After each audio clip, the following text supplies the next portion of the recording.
prochainement, Inch'Allah.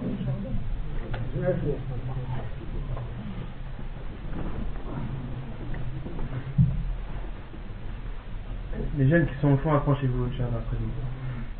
الحمد لله نحمده ونستعينه ونستغفره ونعوذ بالله من شرور أنفسنا وسيئات أعمالنا من يهده الله فلا مضل له ومن يضلل فلا هادي له وأشهد أن لا إله إلا الله وحده لا شريك له وأشهد أن محمدا عبده ورسوله يا أيها الذين آمنوا اتقوا الله حق تقاته ولا تموتن إلا وأنتم مسلمون يا أيها الناس اتقوا ربكم الذي خلقكم من نفس واحدة وخلق منها زوجها وبث منهما رجالا كثيرا ونساء واتقوا الله الذي تساءلون به والأرحام إن الله كان عليكم رقيبا يا أيها الذين آمنوا اتقوا الله وقولوا قولا سديدا يصلح لكم أعمالكم ويغفر لكم ذنوبكم ومن يطع الله ورسوله فقد فاز فوزا عظيما أما بعد فإن أصدق الحديث كتاب الله تعالى وخير الهدي هدي محمد صلى الله عليه وسلم وشر الأمور محدثاتها وكل محدثة بدعة وكل بدعة ضلالة وكل ضلالة في النار أما بعد فقد ذكرنا في الدرس الماضي ووصلنا إلى قول جبريل عليه السلام وقال يا محمد أخبرني عن الإسلام فقال رسول الله صلى الله عليه وسلم الإسلام أن تشهد أن لا إله إلا الله وأن محمد رسول الله وتقيم الصلاة وتؤتي الزكاة وتصوم رمضان وتحج البيت إن استطعت إليه سبيلا قال صدقت فعجبنا له يسأله ويصدقه. وقد شرحنا معنى شهادة أن لا إله إلا الله ومعنى شهادة أن محمدا رسول الله صلى الله عليه وسلم. Donc la semaine dernière nous expliquions la partie du hadith où Jibril alayhi salam dit ô Muhammad, informe-moi sur l'islam. Le prophète sallallahu alayhi wa sallam lui répondit l'islam c'est d'attester qu'il n'y a de vraie divinité qu'Allah et que Muhammad est son envoyé, d'accomplir la prière, de donner l'aumône, la zakat, de jeûner le ramadan et de faire le pèlerinage à la Mecque pour celui qui en a les possibilités. Et Jibril alayhi salam lui a dit tu as dit vrai. Omar radiallahu anhu dit nous étions étonnés qui lui demande, qui lui pose des questions puis qui rende ses réponses véridiques. Nous avions expliqué le sens de l'attestation qu'il n'y a de vraie divinité qu'Allah, de même que nous avions expliqué le sens ou l'attestation que Muhammad sallallahu alayhi wa sallam est son envoyé. Le cheikh dit, et là il explique l'importance de la prière. Donc il explique la parole du prophète sallallahu alayhi wa sallam et d'accomplir la prière. يقول الشيخ عبد المحسن العباد حفظه الله والفائدة الثالثة أهم أركان الإسلام الخمسة بعد الشهادتين الصلاة وقد وصفها رسول الله صلى الله عليه وسلم بأنها عمود الإسلام كما في حديث وصيته صلى الله عليه وسلم لمعاذ بن جبل وهو الحديث 29 من 40 النووية وأخبر أنها آخر ما يفقد من الدين وأول ما يحاسب عليه العبد يوم القيامة وأن بها التمييز بين المسلم والكافر. Donc, Cheikh explique la parole du prophète sallallahu alayhi wa sallam est d'accomplir la prière. Et il dit le pilier le plus important de l'islam, après les deux attestations, l'attestation qu'il n'y a de vraie divinité qu'Allah subhanahu wa ta'ala et que Muhammad sallallahu alayhi wa sallam est son envoyé, le plus important des piliers après ce premier est la prière. Et le prophète sallallahu alayhi wa sallam l'a décrite comme étant le pilier central de l'islam, comme cela a été rapporté dans le hadith où le prophète sallallahu alayhi wa sallam conseille Mu'adh ibn Jabal, c'est le hadith numéro 29 des 40 hadiths de l'imam al-Nawawi, où le prophète sallallahu alayhi wa sallam lui dit entre autres Ra'sul amr al-Islam wa amuduhu as-salah, la tête du commandement est l'islam et son pilier est la prière. Wa akhbara,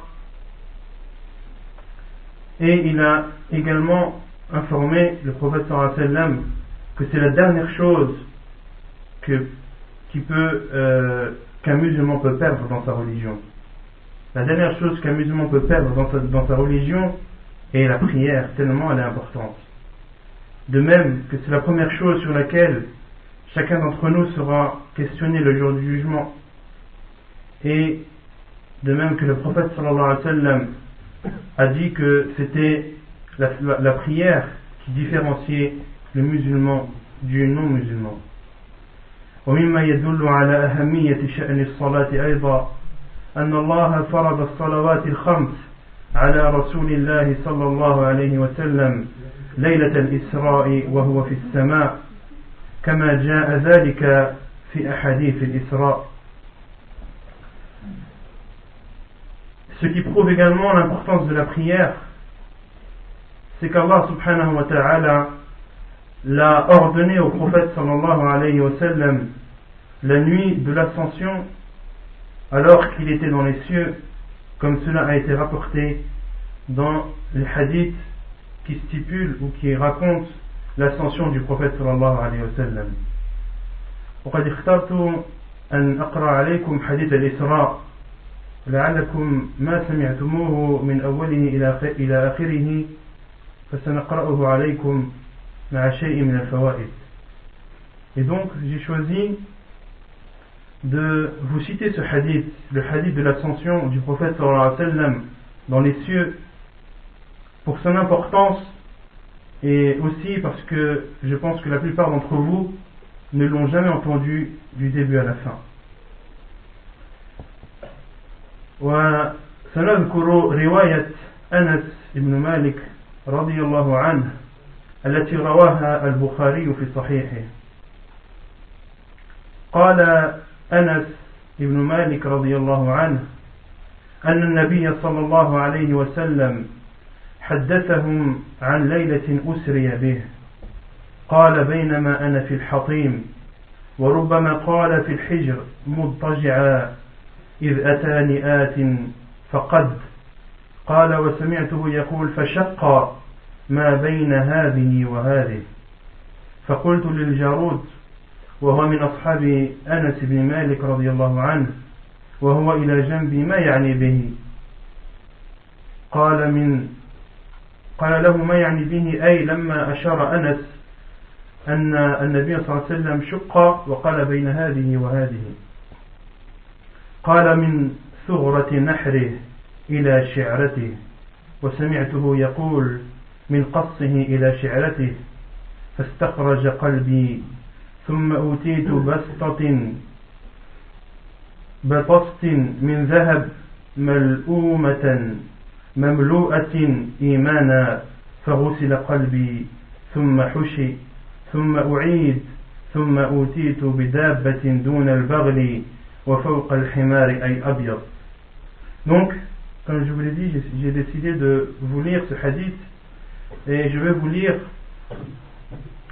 la version de Anas ibn Malik radiyallahu anhu qui a été rapportée par Al-Bukhari. Anas radiyallahu anhu dit que le prophète sallallahu alayhi wa sallam leur avait raconté la nuit où il a fait l'ascension vers les cieux. Il dit, donc le prophète sallallahu alayhi wa sallam qui dit, alors que j'étais allongé dans mon lit, une personne vient à moi, puis ouvre entre ceci et ceci. Le prophète sallallahu alayhi wa sallam a fait un signe au niveau de son cou et au niveau de son bas-ventre. Al-Jaroud, qui est un des compagnons de Anas radiyallahu anhu, dit, en posant la question à Anas, qu'est-ce que cela signifie entre ici et ici? Il dit min thughrati nahrih ila shi'ratih. Il dit al-thughra en arabe c'est la fossette du cou, c'est le creux qu'il y a entre les deux clavicules. Clavicule, c'est l'os qui va de l'épaule jusqu'au milieu du cou. Il y a deux os comme ça qui sont symétriques. Et al-Thughra en arabe, c'est le creux qui est entre les deux. Donc le prophète sallallahu alayhi wa sallam, on lui a ouvert entre les deux clavicules jusque là où il y a les poils du pubis. Donc le prophète sallallahu alayhi wa sallam, on lui a carrément ouvert quasiment la totalité de son corps. Puis il dit, le prophète sallallahu alayhi wa sallam, et cet homme a sorti mon cœur.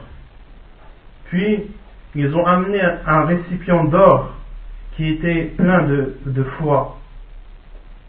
Et le prophète sallallahu alayhi wa sallam dit, puis mon cœur a été lavé, a été plongé dans ce récipient. Puis ils l'ont remis dans mon corps. Et ensuite, une monture qui est d'une taille inférieure à une mule et plus grande qu'un âne de couleur blanche. فقال له الجارود وهو البراق هو البراق يا أبا حمزة قال أنس نعم يضع خطوه عند أقصى طرفه فحملت أي يضع رجله عند منتهى ما يرى بصره فحملت عليه فانطلق بي جبريل حتى أتى السماء الدنيا فاستفتح. Puis El-Jaroud, qui est, comme je vous l'ai dit, un compagnon de Anas, dit à Anas, cette monture, est-ce Al-Buraq? Anas radiyallahu anhu lui répondit, oui, c'est Al-Buraq. Celui, Al-Buraq, qui est une monture qui pose sa patte à l'endroit le plus lointain que sa vision atteint. L'endroit qu'il voit au plus loin devant lui, il posera sa patte lorsqu'il fait un pas, et bien sa patte elle atteindra l'endroit qu'il a vu au loin à l'horizon, pour montrer la vitesse à laquelle il se déplace. Puis le prophète sallallahu alayhi wa sallam dit, je monta dessus, et Jibril alayhi salam m'accompagna jusqu'à ce que nous sommes arrivés au premier cieux, les cieux de la terre. Et Jibril demanda l'autorisation afin de traverser ce ciel. فاستفتح جبريل فقيل من هذا؟ قال جبريل قيل ومن معك؟ قال محمد قيل وقد أرسل إليه؟ قال نعم قيل مرحبا به فنعم المجيء جاء ففتح فلما خلصت فإذا فيها آدم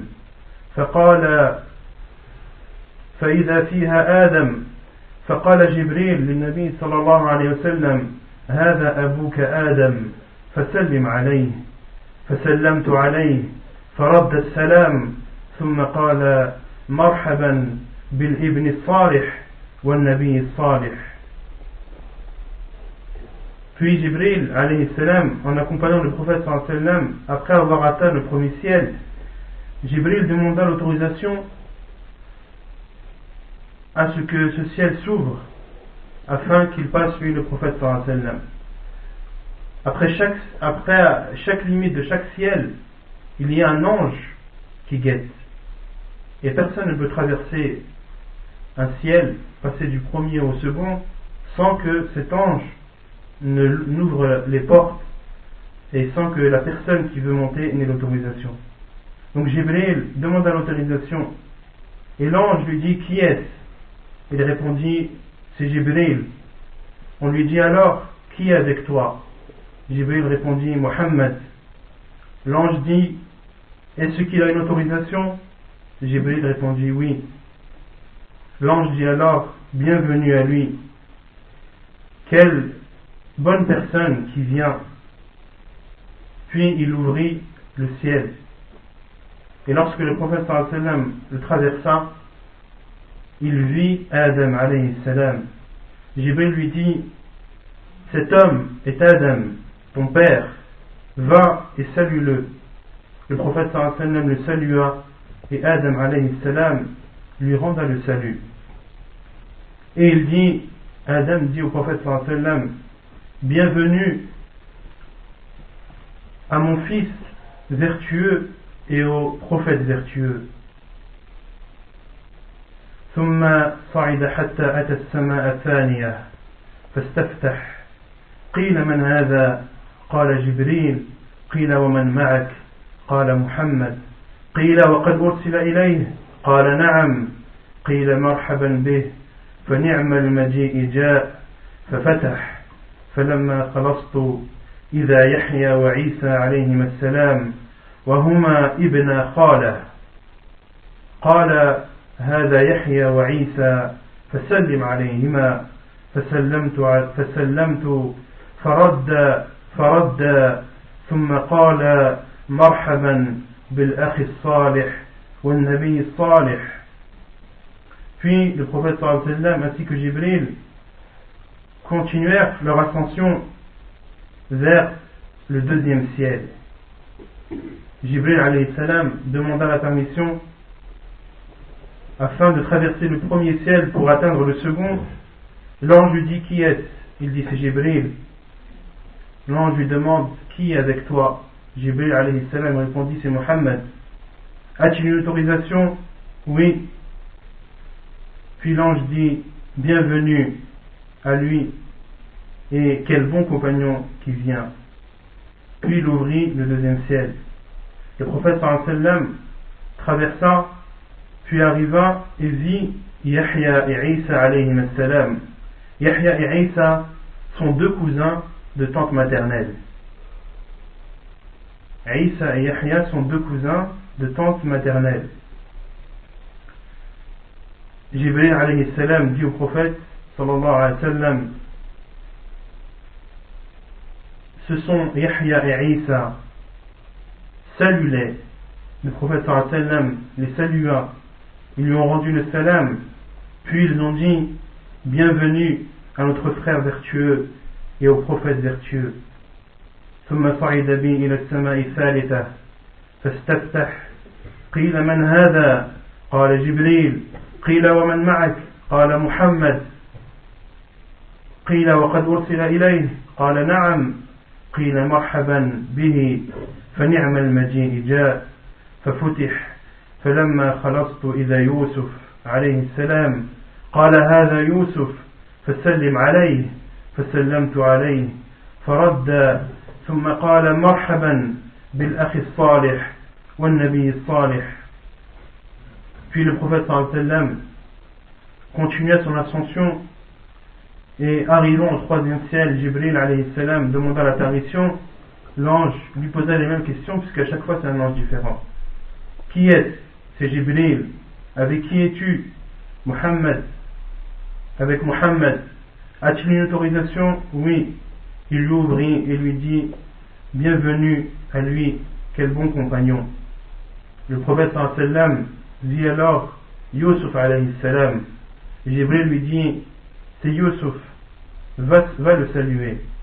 Il le salua et Yusuf alayhi salam lui rendit le salam et lui dit bienvenue aux frères vertueux et aux prophètes vertueux. ثم صعد بي إلى السماء الرابعة فاستفتح قيل من هذا قال جبريل قال ومن معك قال محمد قيل وقد أرسل إليه قال نعم قيل مرحبا به فنعم المجيء جاء ثم فتح فلما خلصت فإذا إدريس قال هذا إدريس فسلم عليه فسلمت عليه فرد ثم قال مرحبا بالأخ الصالح والنبي الصالح. Le prophète sallallahu alayhi wa sallam continua son ascension vers le quatrième ciel.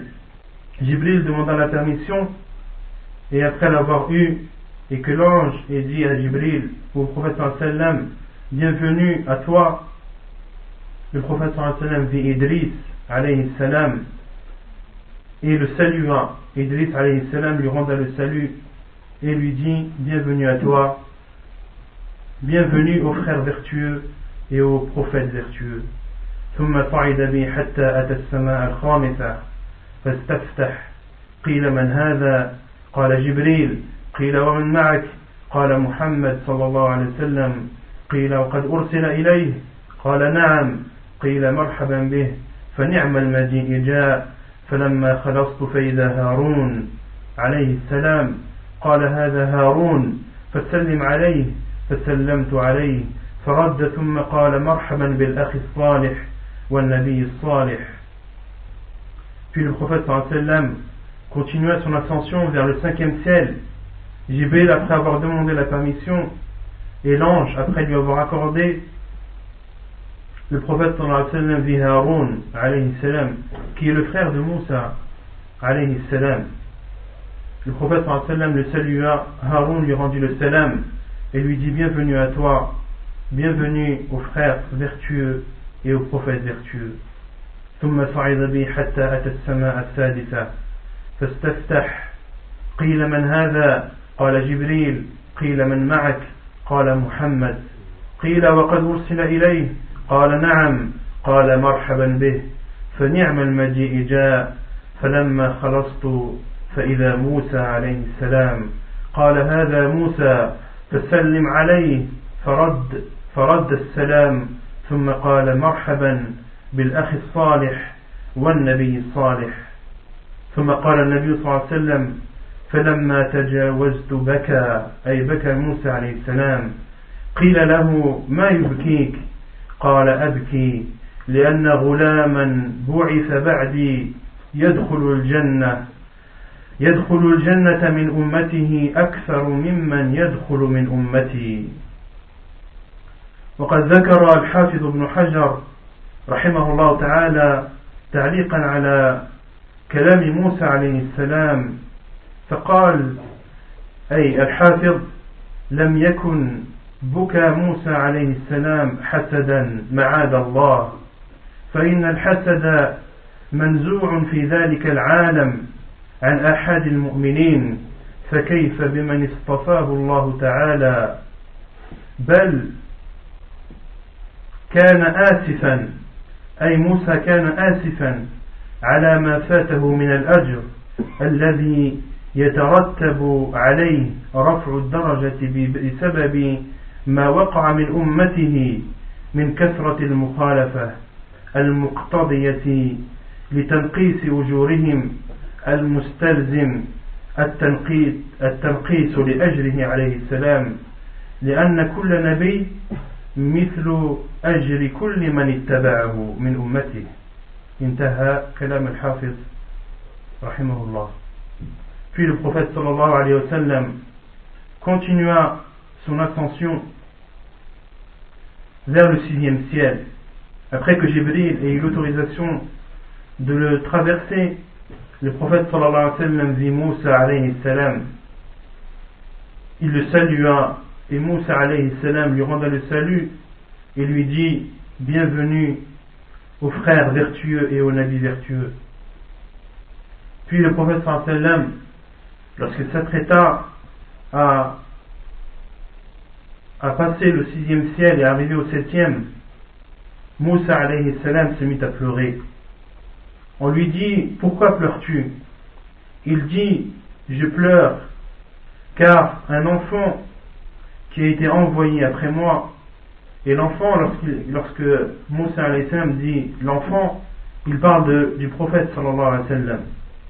لأن غلاما أي لأن النبي صلى الله عليه وسلم يقصد بالغلام النبي صلى الله عليه وسلم. وكما قال الحافظ أيضا قول موسى عليه السلام أو وصفه للنبي صلى الله عليه وسلم بأنه غلام ليس على سبيل النقص بل أشار موسى عليه السلام إلى صغر سن النبي صلى الله عليه وسلم بالنسبة لموسى.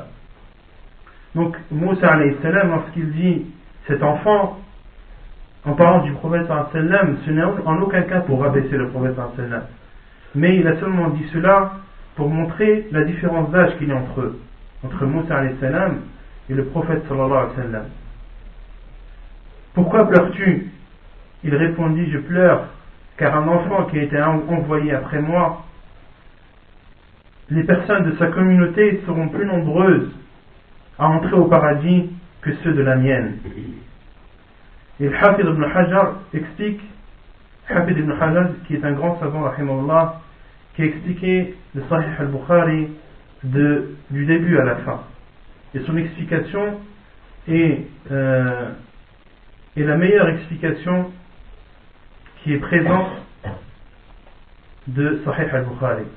Donc Al-Hafid dit, le fait que Moussa alayhi salam pleure, ce n'est pas par jalousie, qu'Allah nous en préserve, car la jalousie n'existe pas dans les cieux, elle n'existe pas chez les croyants. Alors comment est-ce qu'elle peut exister chez des personnes qu'Allah subhanahu wa ta'ala a choisi comme Moussa alayhi salam comme prophète? Moussa alayhi salam n'a pas pleuré par jalousie, il a pleuré par peine, car un grand bien, car il n'a pas atteint un grand bien. L'explication, c'est que chaque prophète a autant de récompenses que les personnes qui le suivent de sa communauté. Plus les personnes de sa communauté le suivent, et plus sa récompense sera grande. Et en fait, Moussa alayhi salam a pleuré de peine, car sa communauté a connu beaucoup de désobéissance. Sa communauté, les Banu Israël, les fils d'Israël, ont beaucoup désobéi à Moussa alayhi salam. Et cela a entraîné que ceux qui l'ont suivi étaient très peu. Donc c'est la cause pour laquelle Moussa alayhi salam a pleuré. ثم صعد بي إلى السماء السابعة فاستفتح جبريل قيل من هذا؟ قال جبريل. قيل ومن معك؟ قال محمد. قيل وقد بعث إليه؟ قال نعم. قال مرحبا به ونعم المجيء جاء. فلما خلصت فإذا إبراهيم. قال هذا أبوك فسلم عليه. قال فسلمت عليه فرد السلام ثم قال مرحبا بالابن الصالح والنبي الصالح. Puis le prophète sallallahu alayhi wa sallam arriva avec Jibril aux portes du 7e ciel. Et Jibril alayhi salam, après avoir demandé la permission et que l'ange lui ait donné, le prophète sallallahu alayhi wa sallam vit Ibrahim alayhi salam. Jibril lui dit, c'est ton père Ibrahim, va le saluer. Le prophète sallallahu alayhi wa sallam le salua. Ibrahim alayhi salam lui rendit le salut et lui dit, bienvenue à mon fils vertueux et au prophète vertueux. ثم رفعت لي سدرة المنتهى فإذا نبقها مثل قلال هجر وإذا ورقها مثل آذان الإبل قال هذه سدرة المنتهى.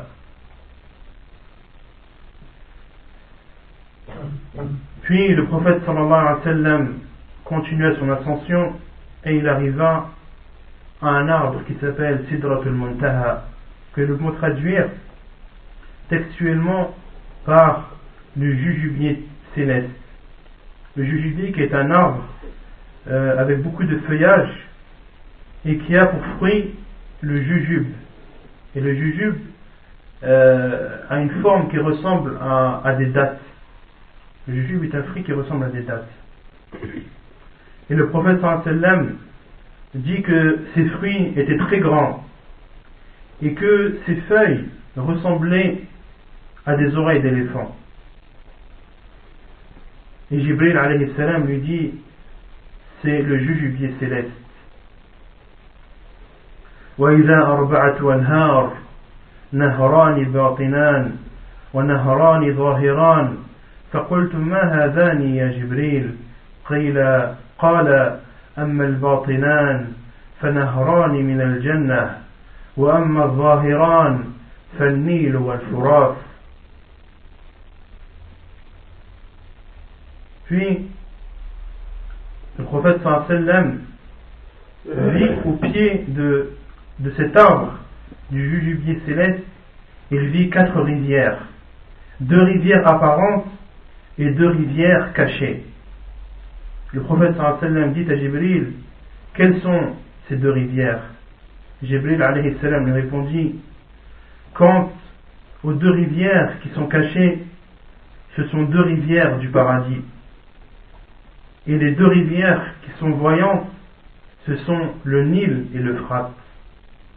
Et à titre d'explication, des hadiths du prophète sallallahu alayhi wa sallam stipulent que le Nil et l'Euphrate, qui sont deux fleuves connus, puisent du paradis. Le prophète sallallahu alayhi wa sallam a dit dans un hadith authentique: An-Nil wal-Furat yanbu'ani min al-Jannah, que le Nil et l'Euphrate puisent du paradis. Et ceci est un miracle du prophète sallallahu alayhi wa sallam et une information qu'il nous a apportée. Et comme nous avons appris précédemment dans les cours précédents que parmi les conséquences de l'attestation de Muhammad sallallahu alayhi wa sallam, d'attester que c'est le prophète, c'est de croire en tout ce qu'il informe. Donc même si des personnes vous rionnez, ils disent oui d'accord, le Nil et l'Euphrate sont deux fleuves qui sont sur terre et ils viennent du paradis. Ils vous rionnez. Le prophète sallallahu alayhi wa sallam nous en a informé. Que tu y crois ou que tu y crois pas, c'est ton problème. Moi, le prophète sallallahu alayhi wa sallam, c'est un envoyé d'Allah. Tout ce qu'il dit est véridique, même si on n'a aucune preuve de ce qu'il dit. Au contraire, je suis musulman et je me soumets. Si je connais les raisons et je connais le pourquoi, alhamdulillah. Si je ne connais pas, je me soumets. ثم رفع لي البيت المعمور. والبيت المعمور جاء في أحاديث أن النبي صلى الله عليه وسلم قال: يدخله كل يوم 70,000 ملك إذا خرجوا لم يعودوا. Puis le prophète sallallahu alayhi wa sallam arriva devant Al-Bayt al-Ma'mour.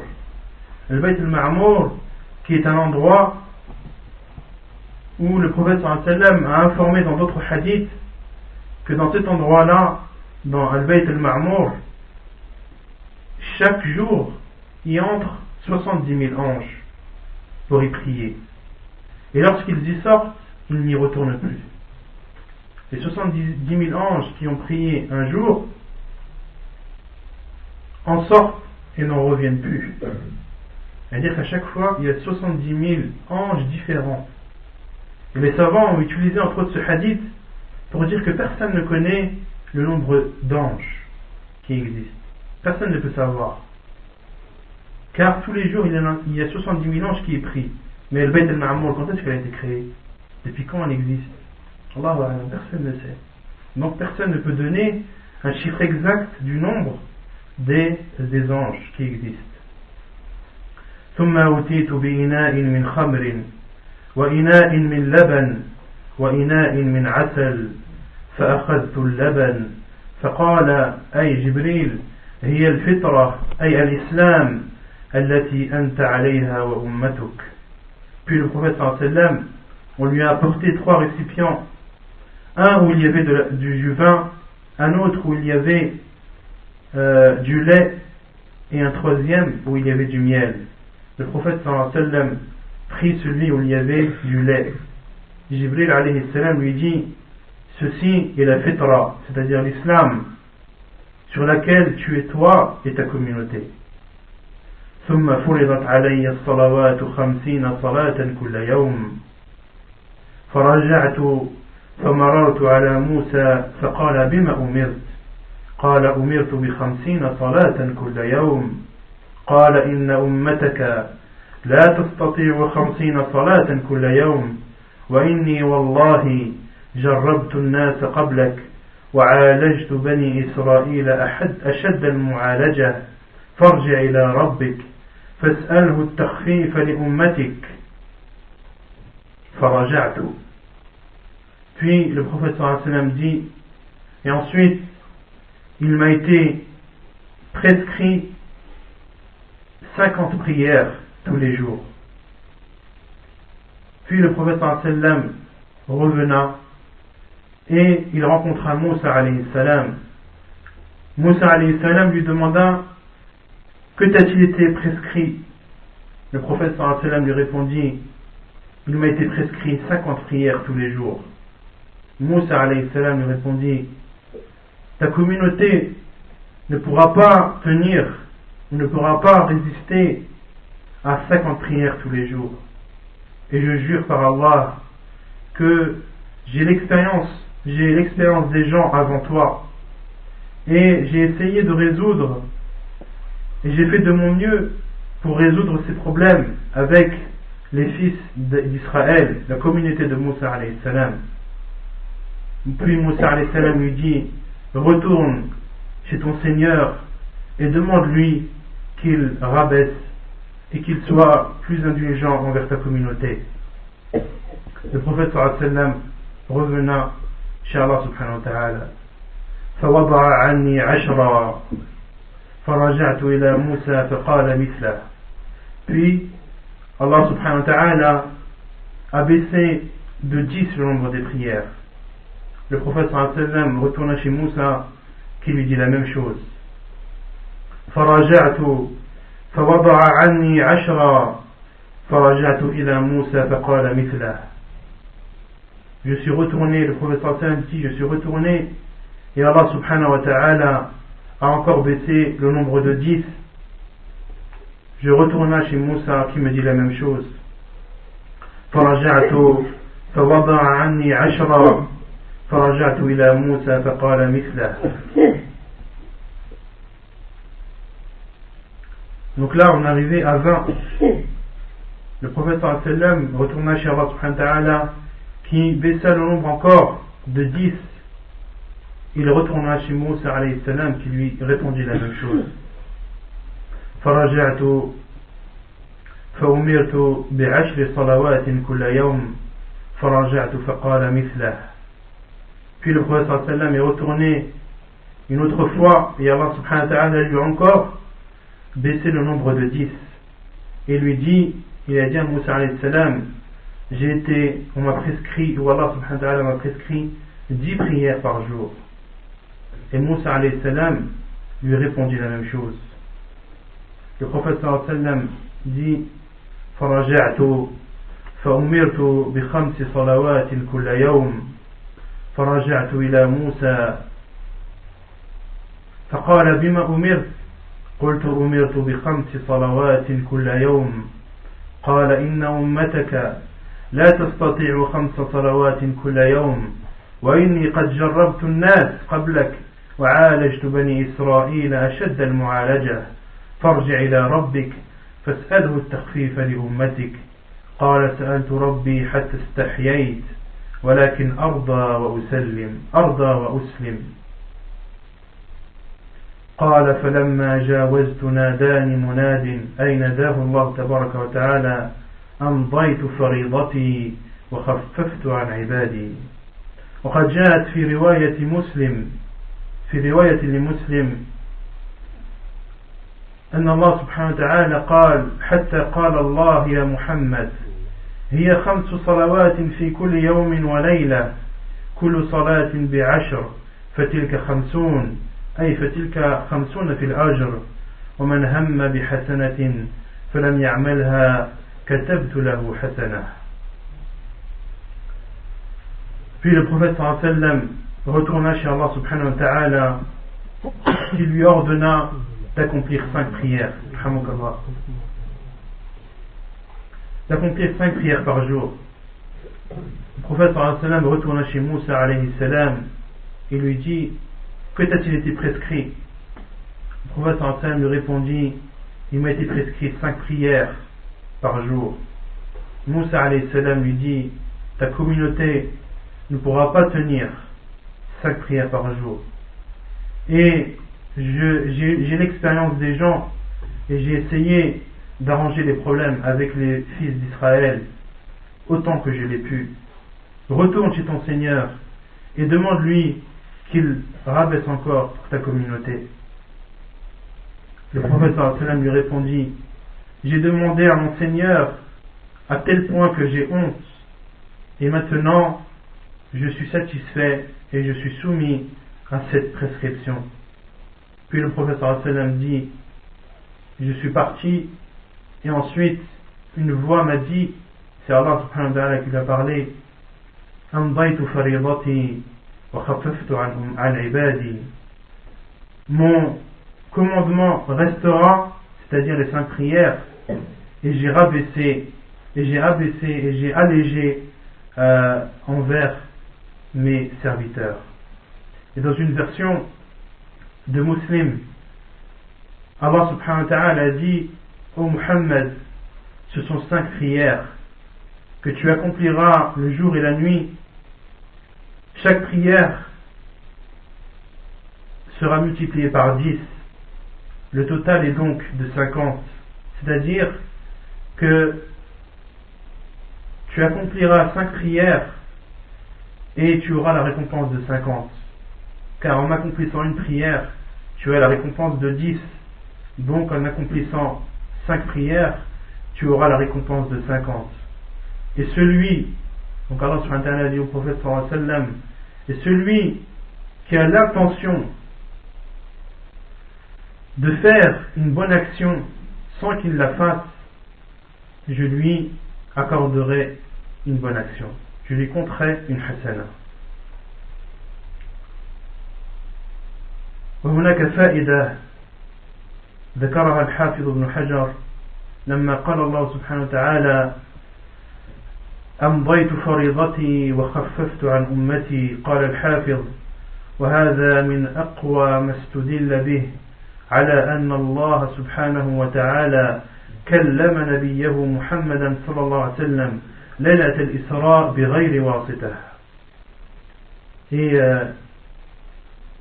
un commentaire que je veux faire, qui est de Al-Hafid ibn Hajar, qui dit: lorsque la voix a dit ma prescription ou mon ordre de la prière restera, et j'ai allégé envers mes serviteurs, Al-Hafid ibn Hajar dit: ces paroles-là ou ce hadith-là fait partie des preuves les plus fortes qui prouvent qu'Allah subhanahu wa ta'ala a parlé à son prophète Muhammad sallallahu alayhi wa sallam la nuit de l'ascension sans aucun intermédiaire. وسنكتفي بهذا القدر ونكمل شرح حديث جبريل في الأسبوع المقبل إن شاء الله تعالى الذي سيكون بين المغرب والعشاء. Donc Inch'Allah ta'ala, on va s'arrêter ici pour aujourd'hui et on continuera l'explication de Hadith Jibril alayhi salam la semaine prochaine. Et à titre de rappel, la semaine prochaine c'est entre le Maghrib et l'Isha. La semaine dernière j'avais dit que c'était entre le Maghrib et l'Isha, mais apparemment tout le monde est parti. Je ne sais pas si vous étiez au courant ou non. Et ceux qui ont des questions à poser en rapport avec le cours d'aujourd'hui, n'hésitez pas. Personne n'a de questions? Je sais pas.